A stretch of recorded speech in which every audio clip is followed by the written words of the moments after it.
given the fact that machines are so much smarter than humans, and while everyone's trying their best to come to terms and grapple with the technologies and learn as much as they can, the machines are much smarter. So how do you lead this transformation at a time when these machines have a mind of their own? Actually, I don't agree with what you're saying. Might be because I don't understand what you're talking about.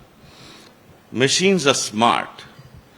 Machines are smart when they're fed with valuable information, reliable information that they're able to.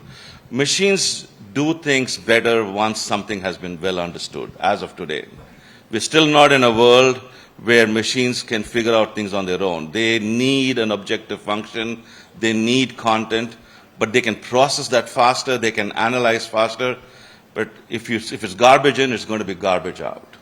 And so, as I see it, the way to think about the world, therefore, is, as I said again, it's augmented intelligence. And think about it as leaders in firms at all levels, they make decisions. And we are trying to figure out how AI can help them make decisions. And if you talk to the world of data science and ask them what kind of decisions are made, I mean, it's well established, these are not my terms, but there are three distinct forms of decisions that leaders make. One is what we call as prescriptive analytics. I mean, prescriptive analytics informing decisions. What is prescriptive analytics? You're using data from the past, historical data, and using machines to process that information and provide you with inputs that the human then uses to make decisions. Is that going away in the world of business? The answer is no, because there are still a large number of decisions, especially as you go higher up in the organization, where data is sparse, the uncertainty is high, and the contingency framework is very complex. So if a human has not fed a contingency framework into the machine, it is not going to be able to do it unless and until it is fed with vast amount of data to do some pattern recognition. That's not going to happen. So into the foreseeable future, all the leaders who are sitting out here, I would argue more than half the decisions they make will be what we call as prescriptive. And in that world, you have to ask the question, what can a machine do for me? The human still makes the decision. But what machines will do is analyze the data, historical data, and present it in a much better manner. And that's what happens today when you query ChatGPT. It goes in, checks on the body of knowledge, and then distills it to a form that you can use to make a decision. That's not changing. The machine does not make the decision there. The machine provides you with the background to make a decision. The second thing is predictive analytics. I mean, humans using machines to make predictions. I mean, over the last year, I've asked CEOs about how many of them have, a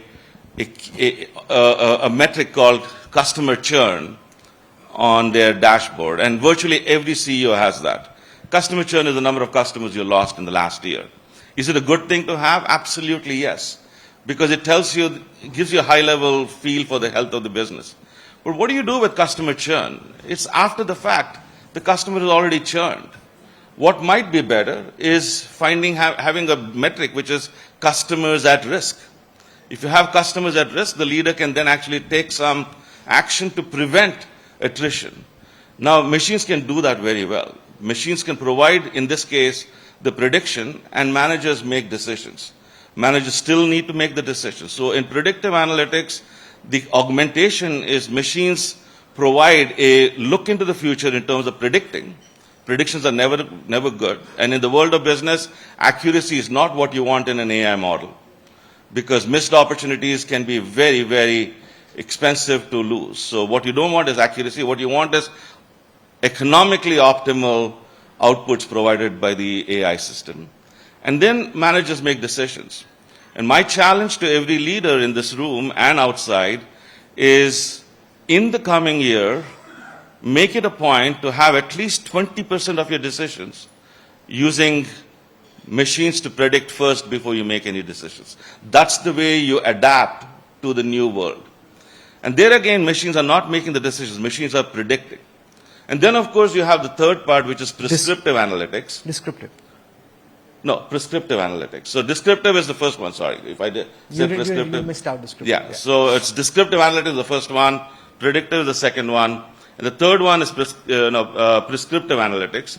In prescriptive analytics, yes, machines operate autonomously. But do humans have a role to play? Yes. I mean, I have a Tesla.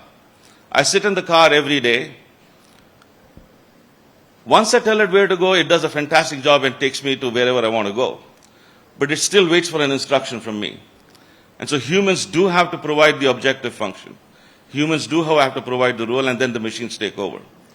But is that going to be important as we going ahead? Yes, there will be more and more places where machines can do a better job. When will machines do a better job? When there are vast amounts of data, when there is some pattern that humans might not be able to recognize themselves, and there is the opportunity to optimize in a manner at high volume that humans cannot do. That world is going the machine way. But is business therefore going to be run by machines? Well, we are not in that world as yet, at least not into the foreseeable future.